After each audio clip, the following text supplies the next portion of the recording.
দরজাটা খুলে যায় না এত এতটা। হ্যাঁ ঠিক আছে। হ্যালো, এই যে আমি গেছিলাম কালী পুজোর জন্য লাইট আনতে।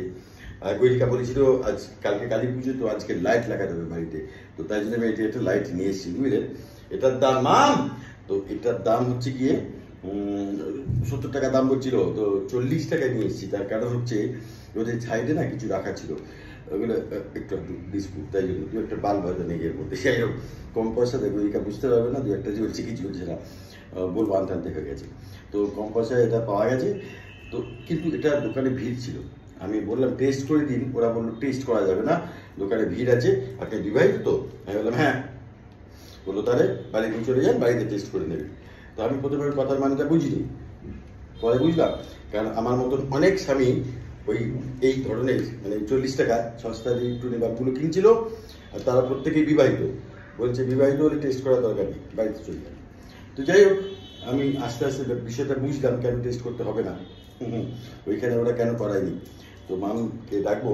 মাম, এটা কোথায় থাকে, কি করে? আরে তুই বলিসলে না বাল্ব কিনে আনতে, কালী পুজো দেবে। এই টুনি টুনি, এই যে দেখি কেমন লাগে তোমাকে। পড়ো পড়ো, দরকার আছে, বুঝবে না সব কথা। এত কথা বলবে, কথা দেবে বারান্দা দেবো। আগে তোমাকে সাজাই, তুমি তো আমার রানী, ঠিক আছে? দেখি ঝামেলা বলো দেখিনি, আমাকে কি করতে পড়াচ্ছ? চুপ করো, আমি এখানে প্লাগে ঢোকালাম, সুইচ দিচ্ছি, ঠিক আছে? এই তো হ্যাঁ, বানানি কালী পুজোর সাইজ তোমার এটা, ঠিক আছে? তো শক টক খাচ্ছ না তো? ওকে ফাইন, ঠিক আছে, একদম পারফেক্ট। যা তারে বাড়ি যাও, হয়ে গেছে। লাইট একদম মুখে দেখেছেন, এটাকে বলে সস্তায় তিন অবস্থা। সস্তায় তিন অবস্থা না, সস্তা একদম পারফেক্ট অবস্থা। 70 টাকা, আরে 70 টাকা বাল্ব 40 টাকা কিনে আনলাম। আরে ওরা টেস্ট করলো না, বললো, আমি বললাম শর্টফট থাকতে পারে, কারেন্ট ফাইন খেতে পারে, তো আগে টেস্ট করে দিন। বললো দরকার নেই, আপনি বিবাহিত, বাড়ি চলে যান। মানে তোমাকে দিয়ে দেখে দিলাম, এটা যদি শর্ট থাকে তাহলে ওরা পাল্টে পাল্টে দিত। তো তুমি তো কারেন্ট ফাইন খাওনি, সেটা অন্য ব্যাপার, সেটা কথা নয়। কিন্তু আমার ভরসা আছে আমার কপালের উপরে, তাই জন্য তোমাকে দিয়ে টেস্ট করলাম। তারপরে বাল্ব একদম পারফেক্ট 40 টাকা, ঠিক আছে?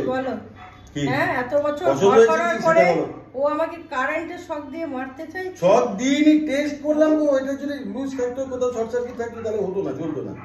তুমি তো খাওনি, বলো। নিজের বেলায় দিয়ে কেন দেখলে না, টেস্ট করলে না? তুমি বলেছিলে আনতে, তাই জন্য। তুমি তো খাওনি, বেঁচে করতে আছো। খেলে তো চলে যেতাম, তো হয়ে যেত তো। যাও কি আমার কপালে বসে আছে মা, মানুষ, বুঝলে তো?